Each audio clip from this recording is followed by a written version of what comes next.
Welcome back, everybody, to a Better Day podcast. My name is Katrina. Thank you for joining us. I am here with Leslie. Hello, hello. And Anthony. Hey, how you do? Hey, how are we doing today? Doing pretty good. You know, I'm a little under the weather. Kind of sound like low budget and Barry White, but that's okay.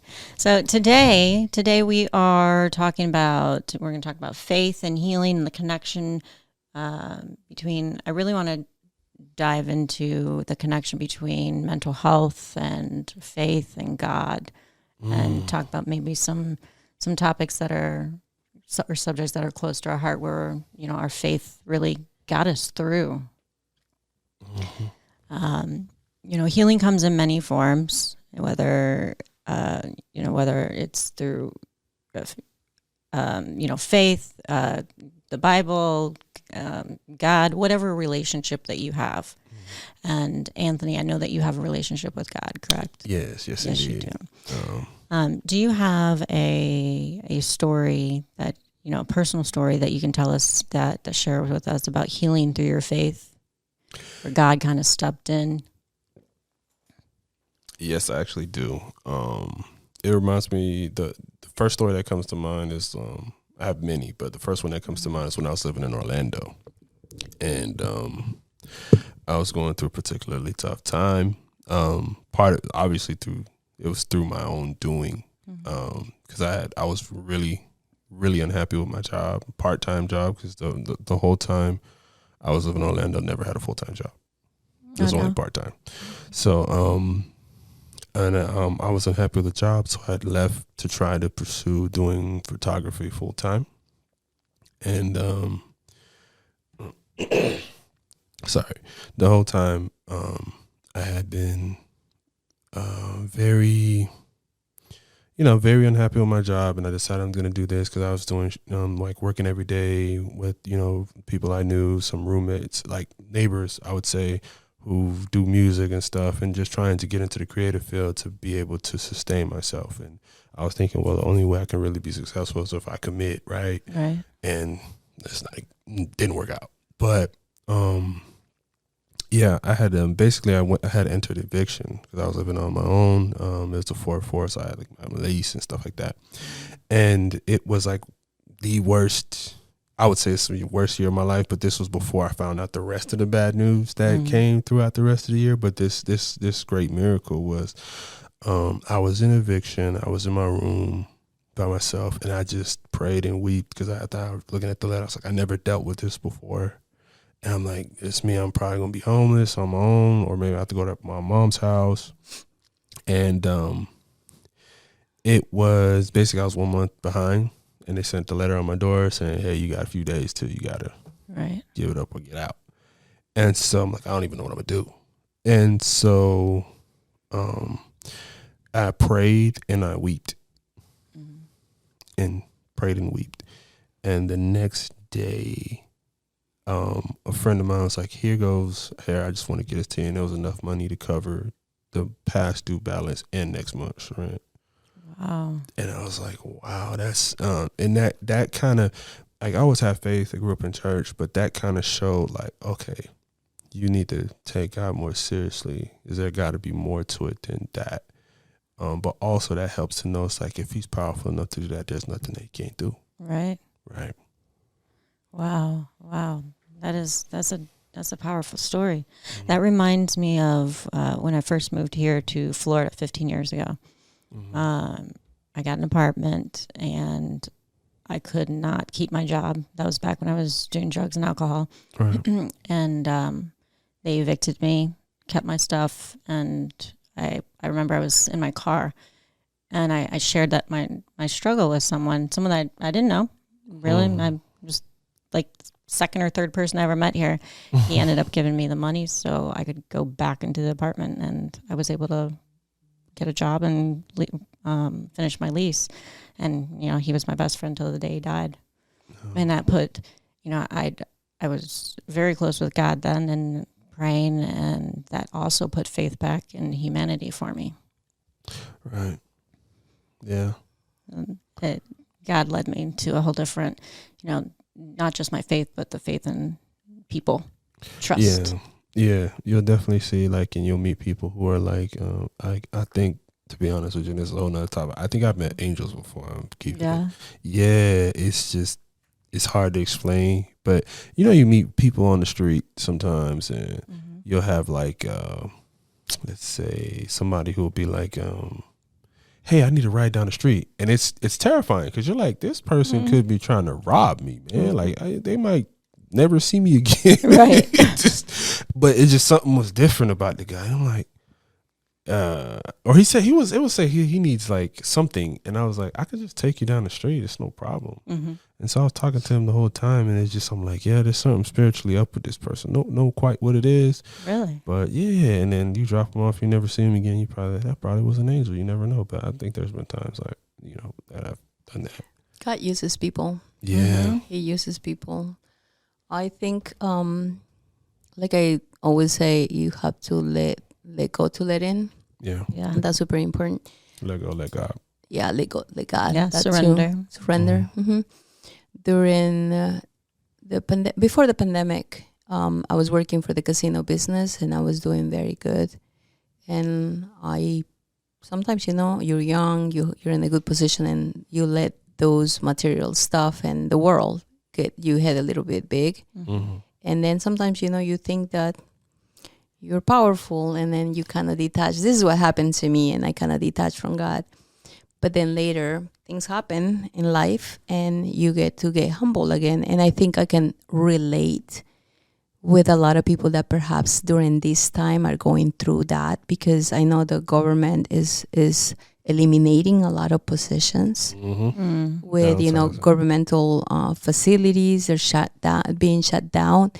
I can only say be hopeful, because I am grateful for what happened to me, that I lost my job, because that led me to this new path and be in a much better position and a lot happier than before.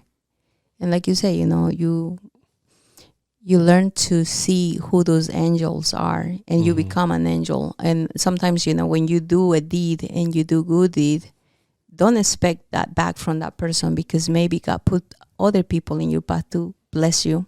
Right. But also, I was able to see and identify that, you know, not everybody that you think are going to be your friends are your friends, or the people that you had helped them might return the favor. Because when I was let go from my job, because my position was eliminated, I reached out to people for help to get a job. And a lot of them, they say, oh, you're overqualified. Oh, no, you're not going to be making what you were making. And I ended up getting help from people that they didn't even cross my mind that I was going to be helpful to me. And I'm super appreciative and grateful for those that, you know, that they were willing to lend a hand when I needed the most. But during that time, I realized that hope, faith, and resilience, you end up fighting that strength in you that you didn't even know that you had. But that's because of your faith. Right. Faith in God, faith in a greater power, and always, you know, think things are not happening to me, that things are happening for me. So if you are out there and you feel like hopeless and you feel like you lost your job, let me tell you, resilience. You can become resilient. You can become resourceful, and then seek for support, seek for help. Keep, you know, because there could be a greater blessing out there for you that you don't even know about. Have faith in God. And maybe this is the time that, you know, sometimes we don't think that how I used to even feel shame to even reach out to God. But no, he's always there for us, and he's merciful. Yeah, that's kind of like a trick I learned. That's the thing that is the purpose of which is to drive a wedge in the division. Is just having a conversation with God like you would have a conversation with anybody else, like your mom, your dad, friend. It's what I learned. But your story kind of reminds me of a story I heard. It was a farmer who had like a fat like calf, and he's like, "Oh, we're gonna have a feast." And so he tells his daughter, he's like, "Oh, go and gather all the neighbors, so that they can come and feast with us." And so the girl goes down the street and she's yelling, fire, fire, fire. And then yelling at there's a fire in her farm and for people to come help. And none of their neighbors that they knew came and helped. Oh, it was strangers who were passing by who actually came to help. And so when everyone started arriving, he's like, what? He goes to his daughter and he asks, he's like, hey, what happened to all of our neighbors? She's like, I told them that we were having a fire and to come help. And she said, these are the people who showed up. Wow. Yeah, that story is like. That's powerful. You need to understand who your real friends are. Wow. Right. Wow. At first I was thinking, why is he yelling fire? And Right. then I realized, wow, she was asking for help. That's a wise little girl. She was asking for help. And all these people just sat there. Yeah. Wow. Yeah. Again, that shows you who's in your corner and who's going to be there when you need. Mm-hmm. Yep. Like and then that helps you be positive and be grateful, because even though those people shut you down, sometimes maybe even betray you, or you could feel betrayed, you have to let go of all those negative feelings, because think where you are now. I mean, I think of where I am now to where I was before, and I'm so grateful. Even, sometimes people cheat on you. Mm-hmm. I'm like, you know what? Thank you. Because I'm no longer with a person that doesn't deserve me. Right. So, or somebody that, they trick you, or they try to get you into a business and then they take advantage of you. And I'm thinking, this actually prevented for me, to maybe get into something that could have been very risky. And that alone is like a blessing that is God's protection. Right. It shows you who they are. So in a certain season of your life. So when you finally are in the right season of your life, they can't destroy that for you. Exactly. So it'll be already out of your life. And think of it, when you hold these emotions that are negative, when you hold these emotions of resentment and hate, and at the end that is toxic for you on your own. Right. For you. Because the other person is living their life. They don't even know what they're causing you or how it's affecting you. Right. So let go of that. And you know what? Wish them well and bye-bye. Let them and let go. Yeah, let them be happy. Yeah, it's actually, you forgive people. And this is another reason, why I realized that there's a lot of things that are very good for mental health, but it ties into the Bible specifically, is that you forgive people for you, not them. Right. One of the richest, because disease is something that's caused in the body, because you hold tension in the body when you don't forgive people for things that they've done to you, and not to mention they're just living in your head rent free. So now you're thinking about that person, you're stressing that person calling you, you're feeling the kind of way, and you're like, no, just forgive them and move on with life. Yeah, I like that saying that you said, they live in your head for rent free. Yeah, no, It's got to pay rent to live. Yeah. Yeah, definitely. There is some science behind mental health and faith too. With our bodies, like you were saying, Leslie, our blood pressure, our anxiety, just meditating. Do you meditate? Do you both meditate? I haven't as much as I should. But I have been praying more lately and reading scripture. Oh yeah. Yes, that's kind of meditative for me, because especially we're reading the book of Samuel, and we are learning about the prophet Samuel, and it's a long story how we got there. But we're just listening to all the stories, and one of the things I can actually take away on the spot from that, I cannot remember the specific name of the person, which is why I need to read more. But there was a king who was appointed. I think it was the king who was appointed Israel at this time, if I'm not mistaken. Y'all, for the Bible thumpers, please don't come and destroy me in the comments for not knowing the exact details. But there was a individual who was given instruction by the prophet to wait for him to come before they go ahead and proceed. He was given specific instructions, and he let fear get to him, and he decided to give burnt offerings to the enemy, which was like, no, because that means you're coming into covenant with them, and that's a whole spiritual element, and that caused a whole another string of events. So a lot of the time, if we have what we know to do and we don't do it, we can be coming into agreement with something else spiritually. That's why I also realize it's important to understand that as well, the spiritual component, because that can avert a lot of the issues you see on the mental health side of things. Mm-hmm. Wow. Yeah. Yeah. Definitely. I think peace of mind Uh-huh. is priceless. Oh goodness. Peace of Yeah. mind. I don't want to think, oh, this person did this to me. Nothing. And it's about to not becoming a victim either of the circumstances. Right. Raising above that.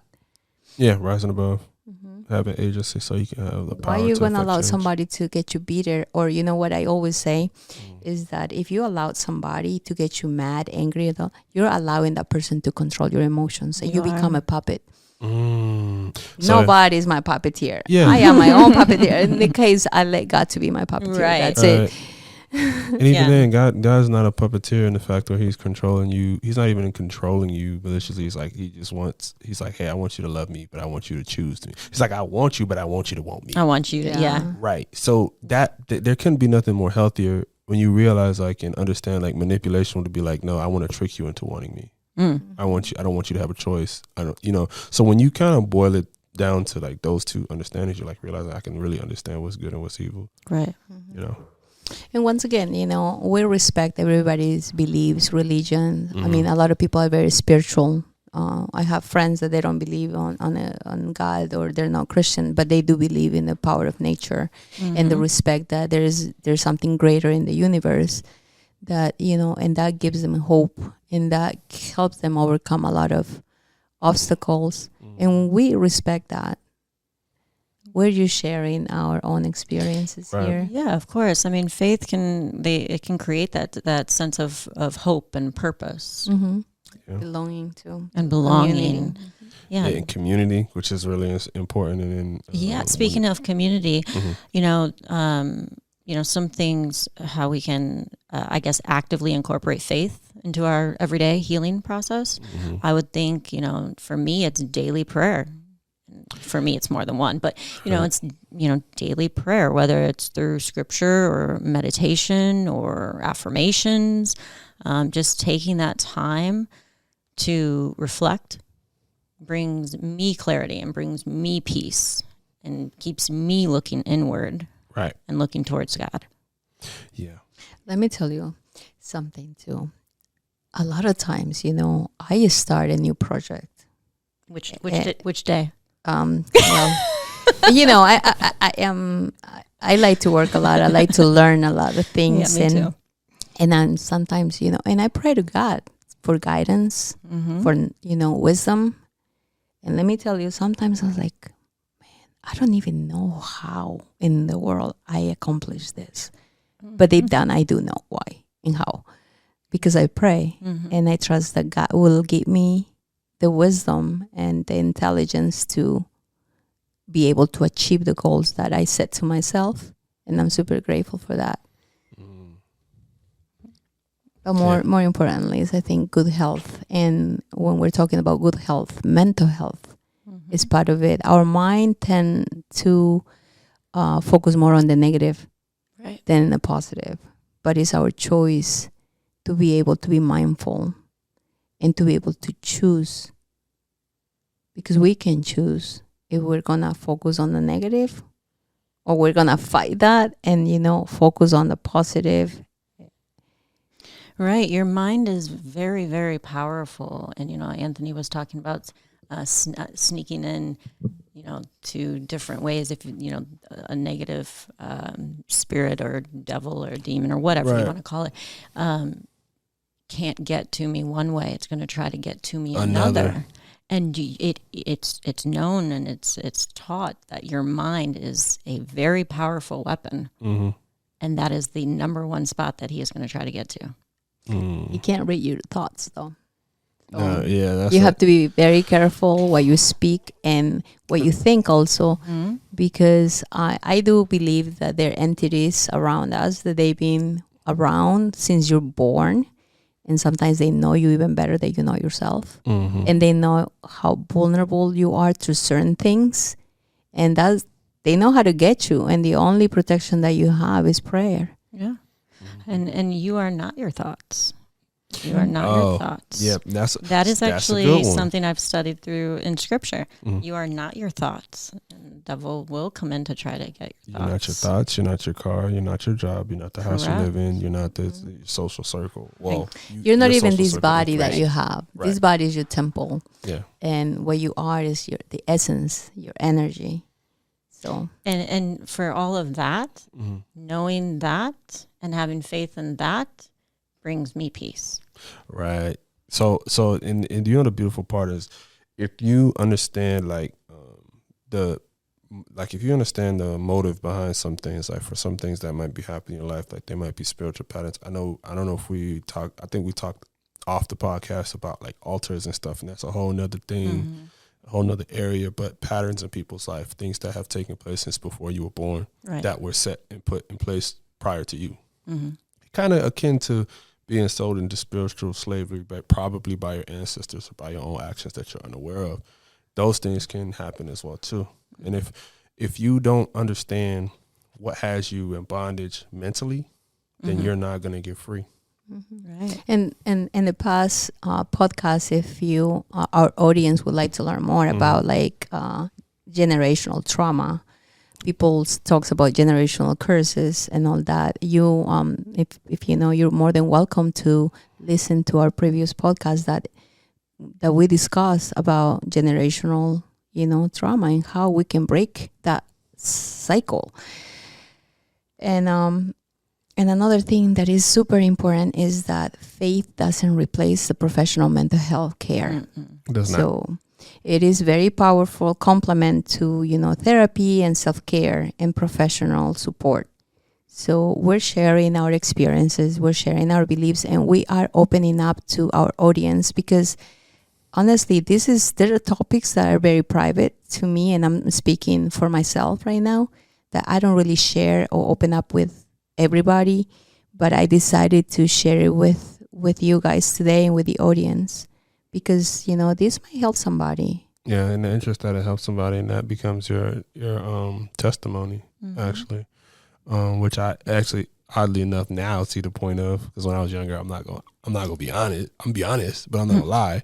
When I would see people share testimony, I would be like, "Why are you telling everybody all your business? Why are you doing that?"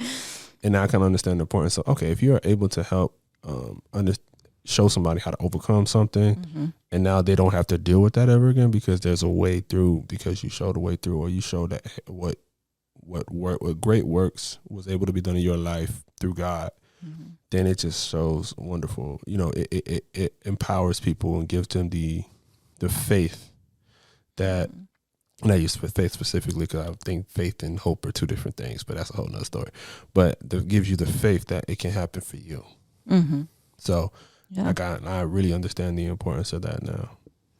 And another thing is that you don't have to read the Bible every day to believe. No. Because I told sometimes Katrina, I need to go to church because otherwise I feel like when I go to church, it's going to be like a smoke coming out of my body. Just playful, but I think that is important because, sometimes we need that. And then people congregated in a place where they all mean well, they have the same energy to share with others is important. And also you get to meet amazing people. Who knows, Yeah, I mean, being around like-minded individuals that have that positive mindset, it's important for that community support, right back to the community support that we always talk about. Joining a faith-based group, if that's you're choosing,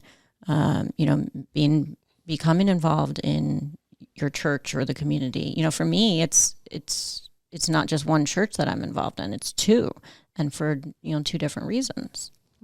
And that's important to me. Peer support is important. Life coaching, where we can share here life experiences that people can relate and find themselves that there is a way out. There's support, and yes, they can overcome the obstacles that they're going through right now. Because if we did it, we went. From an eviction, from losing a job and starting from scratch, from addiction. I think people in the audience that are going through those hardships, they can also do it. Yeah, and that's a big reason, and I'll speak for myself, but that's a big reason that I give back to the community. Mm. That those acts of service are not only good for other people, but that's good for me. I think Right. being part of being grateful is like pay it forward, right? Mhm. Like Anthony said before, there were angels in my path. There were a lot of angels that crossed my path that I'm not able to see them again and show reciprocity. But guess what? I can become a blessing to other people, Mm-hmm. and there are people that I might not even see them again. But as long as I think I planted a little seed of hope in their life, that's powerful and meaningful. Yeah, because it reinforces your own faith as well as theirs. You never know. Mm. Right. That's true. You never know. Well, I thank you both. Faith and healing can go hand in hand. And we're definitely on this journey of healing and recovery and battling illnesses and addiction all together. And growth. And growth. Oh, growth is every single day. Yep. Spiritual growth. Absolutely. Thank you for joining us. And until next time, stay strong, stay hopeful, and keep the faith. Have a good night. Good night, everybody. Good night, everybody.